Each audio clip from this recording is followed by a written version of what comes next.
Welcome, Anderson, to another episode of What's Up, Downtown A-Town. This is the show where we talk about all the new and exciting things that are happening in our community that you need to know about. And today, my special guest is Joe Clark with the Financial Enhancement Group. Joe, you've got a lot going on. Why don't you go ahead and jump in? It has been a busy year. Well, thank you, Todd. I'm so happy to be here. Started the Financial Enhancement Group in Anderson back in 1997. Right. And one of those questions that I always got asked is, why in the world would anybody try to build a financial planning firm? And keep in mind, this is before General Motors had its issues. Right. Why would anybody try to build a financial planning firm here? And it was very easy for me. My in-laws were a mile down the road, and they're great people, still here. Our church was here, and there was no mecca of financial planning. And so we started the business here, myself and Don Hodson, and the business started to grow. We expanded to Lafayette as I taught at Purdue, built a practice up there that is still running today, and then another office in Fishers. And little by little over the last 21 years, we now have 25 people that are on our team. And that's great. Our little office on 429th East 14th Street just didn't cut it anymore. You have 10 full-time people there and one restroom. It would make for long lines, darling. So you're like productivity is stay on the toilet. We got. You don't have a 5-minute break at a meeting, right? It's you just can't do that. And so what ended up happening was we made the decision we were going to have to move to a new facility. Sure. With the securities regulations and everything else. We're registered investment advisors, so we're responsible for a little over $390 million. And so there's regulations that say this is the kind of security, this is the type of structure that you have to have. And we looked around Anderson to try to find a building and ended up building one out at the flagship. Fredericks did a great job as our general contractor. We did everything we could to keep stuff local. So Royal Flush, Gotti Starks, Lehman, did the heating and air. Everything that we could came right out of Madison County.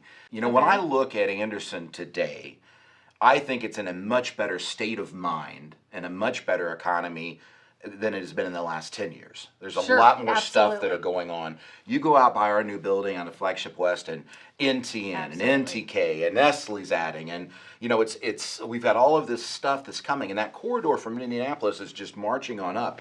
And I believe Anderson and Madison County are great places to be.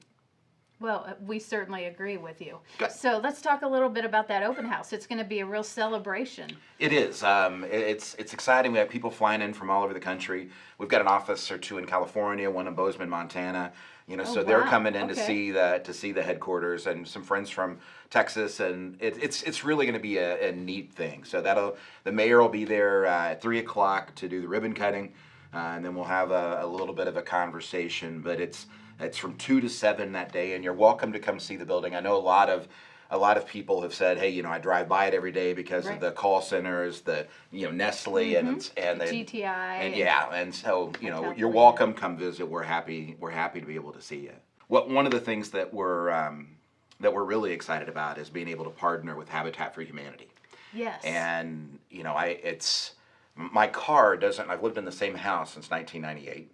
My car doesn't know how to go to the new building. I've tried. It just doesn't happen. I come downtown. Some issues with that. I come downtown and I turn and I turn. And seeing some of those old family businesses and the buildings that are vacant and been vacant, I just couldn't emotionally take. I know a building is an inanimate object, but it becomes like a friend.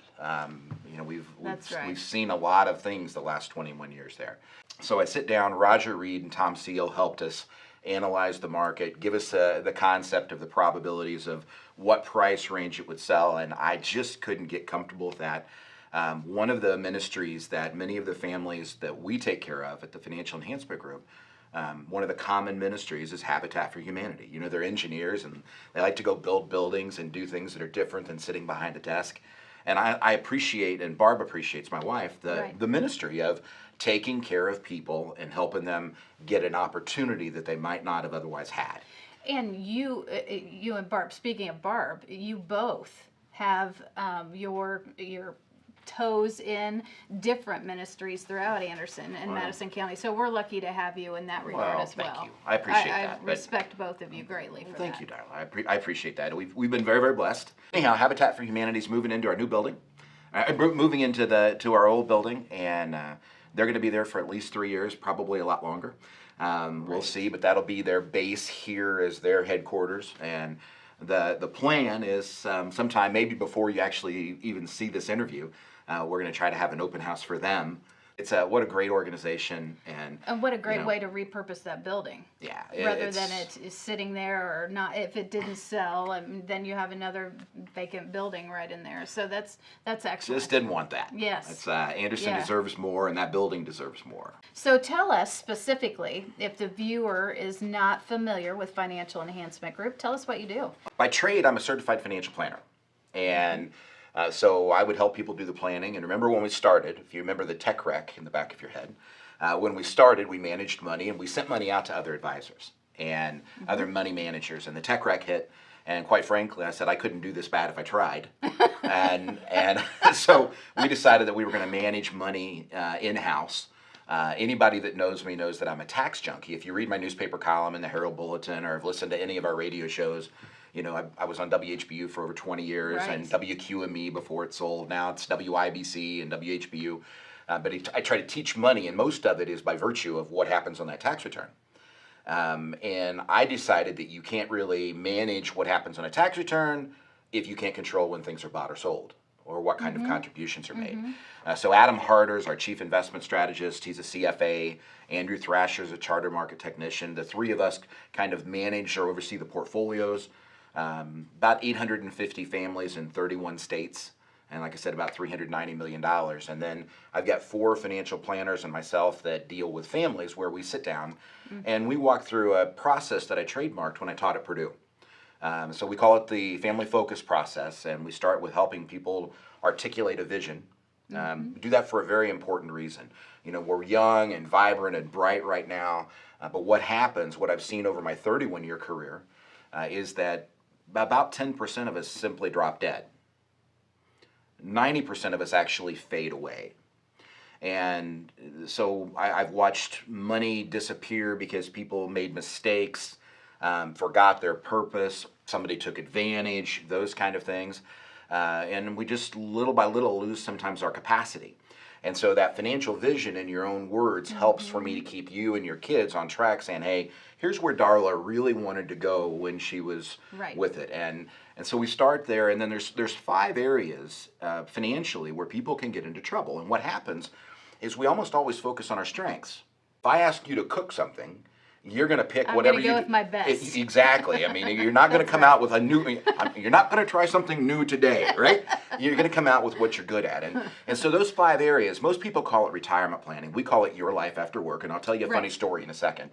Your life after work, tax planning, the investment playbook. And remember, tax planning you've got to do every year. The 4th is life happens. It's the good and bad and ugly of life. It's taking your kids to college, right? It's taking care of an elder parent, right? It's the good, the bad, and the ugly. And then last but not least is the legacy plan of who gets it when I'm gone, but more importantly, who takes care of you when you can't take care of you. When I first started the Financial Enhancement Group with Don, people can't spell the word financial, and they can't spell the word enhancement. Right? It's enchantment or it's financial. You know, they get it all messed up in different ways. And back in 1997, if you typed into the search browser and you spelled it wrong, you went nowhere. Google didn't go, did you maybe mean this? Right? And so I would try to get financial enhancement, and it just wouldn't work. And so I figured, you know what? Your life after work really explains who we are, what we do, and the premise of the whole thing. So that's where the website came from. I've always wondered that. Yeah, how did you come up with yourlifeafterwork.com, right? We sit down and try to figure out what it is we really do that you can spell in small words. Yes. So it's long, but easy, right? Oh, and it sticks in your brain. Yourlifeafterwork.com, you betcha. I think if you were to look at our Anderson community, speaking of financial enhancement, what would you say to our community? What is one thing that you could tell a family that might help boost their situation? The one thing that I will tell everybody is you get caught up by what's in the news, and you get caught up by what you think you're supposed to pay attention to, right? I started 2 weeks in this industry. I started 2 weeks before the crash in 1987. Now that was a long, long time ago, but the market lost 23%. 2 weeks before? 2 weeks before. Perfect timing. Alan Greenspan came in, and then Joe Clark, and then right? So I show up at the office. So I'm going to blame you for all of that. That's fine. I show up at the office on Monday morning, the girl's crying, everybody else has quit. And I kind of had to teach myself how this whole thing actually works by interviewing people and asking. And it's why we've probably always been a little bit different. I got the formal education after I got the street smarts, to be able to do some of the stuff that we did. But, so unless you were alive and functioning during the Great Depression, there's nobody in the industry who's seen more volatility than me, literally. Sure. I mean, there wasn't any more prior to 1987. You had bad inflation and interest rates, but not market movements like that. So we've lived through 87, the tech wreck in 2000. 2002 was an ugly, ugly year people forget about. The Great Recession, as they call it, in 08 and 09. I've seen volatility. And as of the time of this recording, the market is at an all-time high. Right. You send a check to the IRS, it never comes back. Right? So those dollars, even in 87, that took that whooping, today are worth a lot more than they were. It's looked like this, right? And we want to mitigate as much of those ups and downs, or what we call drawdowns, as we can. But what I find is most people's focus is way weighted toward what was the investment return, as opposed to any weighting at all to the actual tax planning. We get our stuff in March, we give it to our CPA, they do the tax reporting, they put it in the documents, you get it, you cry, you throw it in a drawer, and you just hope something different happens the next year, right? So I will tell. Yeah, that's pretty accurate. Yeah, it's very accurate, right? How did this happen? What caused this? And then you get I remember my Mr. Rogers at McKinley Middle School in Muncie in 7th grade gave me this round thing, and I said, "What's that?" And he said, "Clark, that's a round to it." And he said, most people will never get to it, right? He said, you make sure you get around to Accurate. it. And Yes. I had that for years, but that's what happens is I think people have the best of intention, and you just never get around to it. Suddenly it's Thanksgiving, then it's Christmas, New Year's is here, and then you can't do really anything to affect that return. At that point in time, it's game, set, match. The IRS has got the upper hand, and away you go. So spend your time learning how that tax return works, being very intentional about the way we put money. It's the world that many of our viewers grew up in with a defined benefit or a pension from General Motors or Eli Lilly or Caterpillar for my people in Lafayette. They didn't have the 401ks, so they didn't have to deal with this thing called a required minimum distribution. And today what we're seeing is this massive amount of people who are having to take money out of accounts that don't understand why it's so taxable, how this happened, why didn't somebody alert me? Right. And that makes sense. I have done my best to alert people for years. There's an old Mark Twain quotation that essentially says, when you find yourself thinking like the majority, it's time to reassess. And we are such That's wisdom. We are such people of a behavioral intent that, if Darla signed off on it, okay. If my best friend has signed off on it, okay. And so we all act in a very much. That's the behavior part. So when you have somebody who steps out and says, now wait a minute, why would I do this? Then you start to have challenges sometimes. And that was the challenge that we had for a long time here in the Financial Enhancement Group. If you have more than $50,000, in my opinion, you have no business owning a mutual fund. We've never sold them. We've never used them. In 1987, I asked the question, tell me how this works. And when people explained it to me, I said, well, why would somebody do that? Right? And I didn't understand how much money Wall Street made and how much brokers made and why everybody used them, right? And how they were stuck into 401ks. And now that I know the backside of the story, it's pretty easy to figure out if you can make that much money selling people things. But with inventions and technology, one of the things you have to always remember is the world changes. But when I started the firm in 1997, for me to make a singular stock trade, it was $300. That was the commission. Now, keep in mind, that's not how Wall Street gets paid.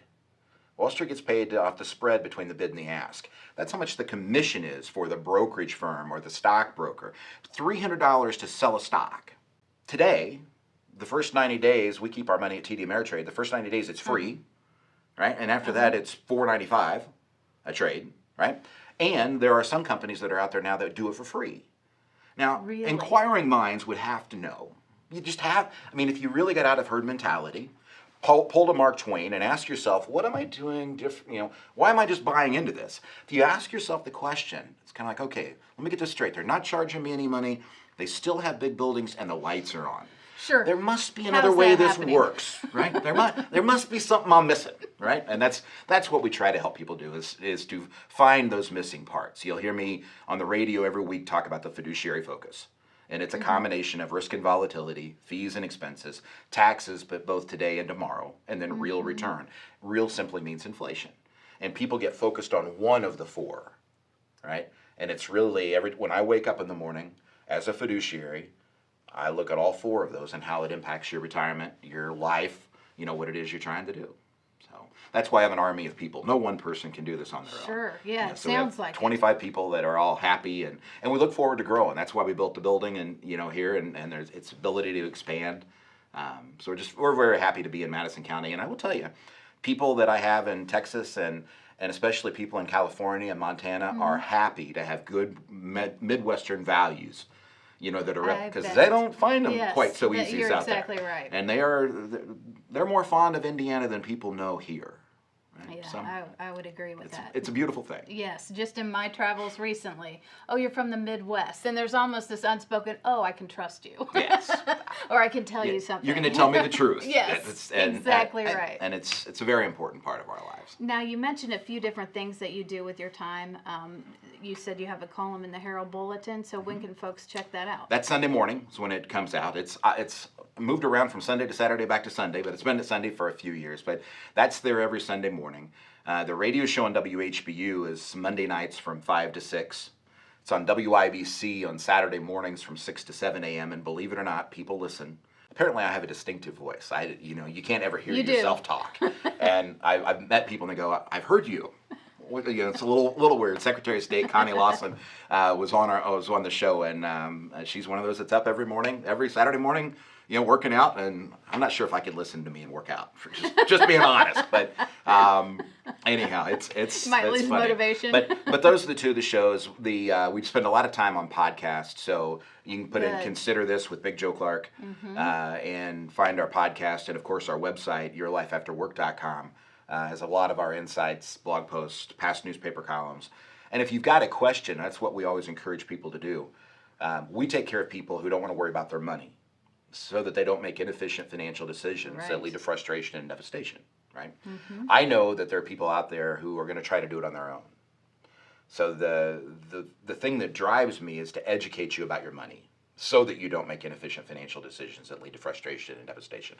That's my part of the equation. So I do that through the teaching mode. But I would much rather help somebody who is just determined to do it on their own than to let you kind of flounder around, get newspaper articles or Google articles. One of the things I used to have to tell my students at Purdue is remember that Google is data sensitive, not date sensitive. So Absolutely. there were major things. You may remember the tax code changed December 22nd last year in 2017. We got the actual document at 5 o'clock December 20th. So the 1,097 pages. So me and one of my CPA partners actually write it over the weekend. Yes, I know I have no life, but it was critical to understand. And Sure, absolutely. that Tuesday morning, the most important CPA journal, if you will, across the country put out 3 articles that were wrong. And somebody had talked about stuff that had been Googled. Many articles had been written because there were things that were suggested that were going to happen. Oh my. But in the final bill didn't They happen. didn't. And so here you have the CPA journal, and it was one of our partners from East Step Doctor and Company, in Muncie, Indiana, that had to email the Washington to say, I think you might want to reconsider. That's Midwestern work ethic, and that's what our one-stop program. When I bring those CPAs, Brett Spangler, Huth Thompson, and Lafayette, we bring people together to be able to make sure that somebody's actually overseeing things. And they're good, smart people that are here in Madison County and Delaware County and Lafayette. Just proud to be a part of it. Joe, tell me why Anderson.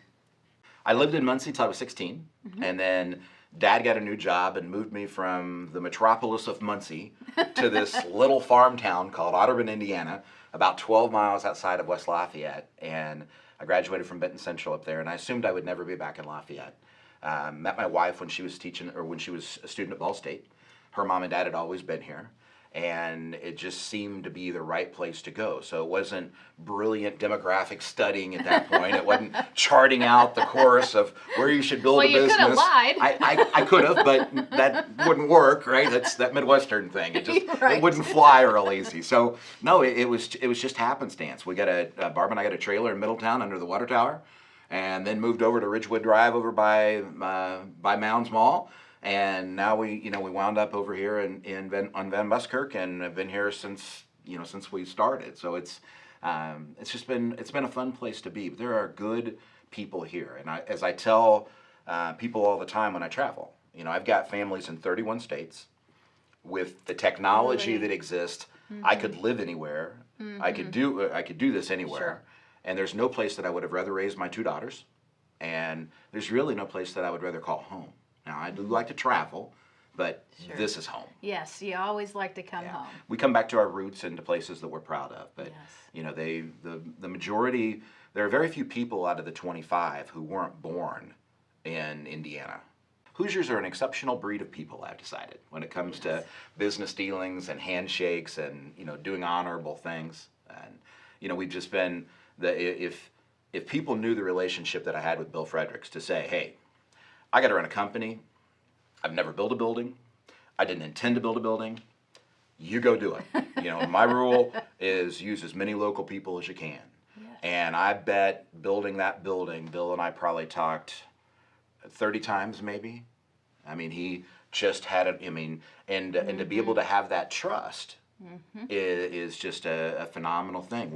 When people give us their life savings, it's that same feeling of trust. And I think we just have a better understanding of that in Anderson than they do in a lot of different places. Right. Why did you choose the flagship area? That was looking for property that we needed to be able to use. Derek Wilder at first brought my attention to it a couple years ago, and the proposal that we put together wasn't the right time. The Economic Community Development Center didn't like part of it, but it really wasn't the right time for us yet. And when it came time, I did my due diligence and looked, and Fredericks has built buildings out there, and was able to answer the call, and so that's why we're there. I think that corridor at 222, getting off of 69, is a major part of the future of Madison County. I couldn't agree and, more. And of Anderson, Right. and it's you got Central Indiana Orthopedic, of course.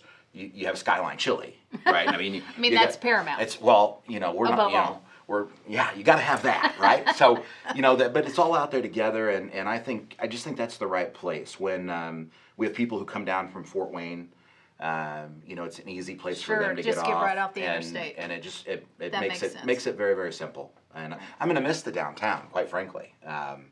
Like I said, my car gets lost. I've got to retrain it. My cell phone still thinks like I'm supposed to go to 14th Street. 8 minutes to 429. And it's like, we're going somewhere. Yeah. We're going somewhere else now, Siri. So interesting world. Yes, it is. Well, we thank you so much for continuing to invest in Anderson. And as always, we are just so grateful to our local community for continuing to support local business. And that certainly includes you. Well, I very much appreciate it. And I'm blessed that the community invested in us.